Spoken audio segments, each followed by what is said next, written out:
نہیں ہوتا اگر خدا چاہے یہ خدا کی رحمت اور کنٹرول کی علامت ہے۔ خداوند چاہے تو یہ اس کی رحمت ہے، اس کا کنٹرول ہے ہر چیز پر۔ جیسے جھاڑی پر بھی اس کا کنٹرول تھا، کنٹرول ہے، کنٹرول رہے گا، اسی طرح ہم سب پر بھی پوری دنیا میں ہر انتظام پر خداوند کا کنٹرول موجود ہے۔ وہ جھاڑی بسم نہیں ہوتی، یہ معجزہ تھا۔ وہ جھاڑی بسم نہیں ہوتی، یہ معجزہ تھا۔ عام آگ میں جھاڑی فوراً جل جاتی ہے۔ عام آگ میں جھاڑی جو ہے فوراً جل جاتی ہے، جل جاتی تھی، جل سکتی ہے، مگر نقصان نہیں ہو رہا تھا۔ جب وہ جھاڑی جل رہی تھی مگر نقصان نہیں ہو رہا تھا، اس لیے نقصان نہیں ہو رہا تھا۔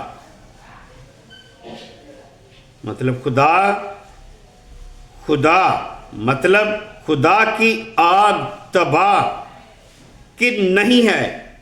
خدا کی آگ جو ہے تباہ کی نہیں ہے۔ جیسے کہ ہمارے درمیان میں جو آگ ہے وہ سب کچھ تباہ کر کے رکھ دیتی ہے، سب کچھ جلا کر راکھ میں راکھ کر دیتی ہے، لیکن خداوند کی وہ آگ جو ہے وہ تباہ کن نہیں ہے، تباہ نہیں کرتی، بلکہ پاک کرنے والی اور زندہ رکھنے والی ہوتی ہے۔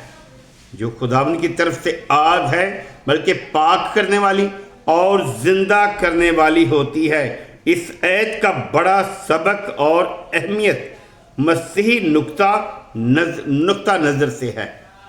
اس آگ کا جو انتظام ہے، اس آیت کا جو انتظام ہے، مسیحوں کے لیے ایک بڑا نقطہ ہے۔ خدا روزمرہ زندگی میں بھی ملتا ہے۔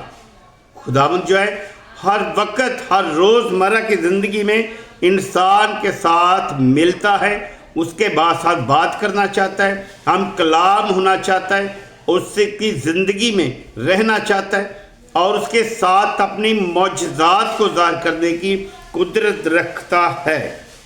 موسیٰ عام کام کر رہے تھے، بھیڑیں چراتے ہوئے اچانک خدا نے ان سے ملاقات کی۔ بھیڑیں چراتے ہوئے اچانک خداوند نے جب ملاقات کی تو جھاڑی والا کون ہے؟ ہمارا خداوند یسوع مسیح ہی ہے۔ تمہارا یہ پیغام تمہیں یہ پیغام دے سکتے ہیں۔ خداوند کا کلام آپ کو یہ پیغام دے سکتا ہے، دے رہا ہے کہ آپ سے بھی خداوند خدا ملنا چاہتا ہے۔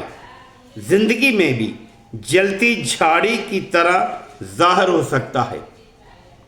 ظاہر ہے کہ آپ کی زندگی میں بھی وہ جلتی جھاڑی کی طرح آپ کی زندگی میں ظاہر ہو سکتا ہے۔ بس توجہ دے، بس آپ خداوند کے کلام کی طرف توجہ دے تو خداوند آپ کو برکت دے گا۔ مقدس جگہ جوتے اتارنے کا حکم بتاتا ہے، لیکن ہم لوگ جب مقدس میں داخل ہوتے ہیں جوتوں سمیت داخل ہوتے ہیں۔ ہم جب بڑے چرچ میں جاتے ہیں تو دیکھتے ہیں کہ جو پاک مذبے کا انتظام ہوتا ہے وہاں پر ہم لوگ بھی جوتوں سمیت چلتے ہیں۔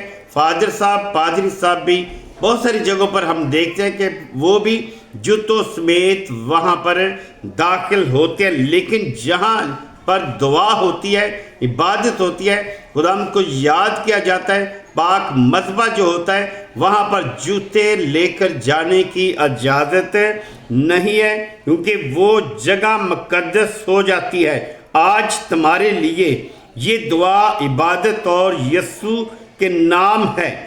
تمہارے لیے آج جو ہے یہ دعا، عبادت اور یسوع کے نام، خدا کی آواز سنیں۔ آپ خدا کی آواز سنیں۔ موسیٰ نے معجزہ دیکھا تو قریب گیا۔ ہم بھی جب خدا کی نشانیاں دیکھیں تو قریب جائیں، سننے کی کوشش کریں، خدا کے کلام کو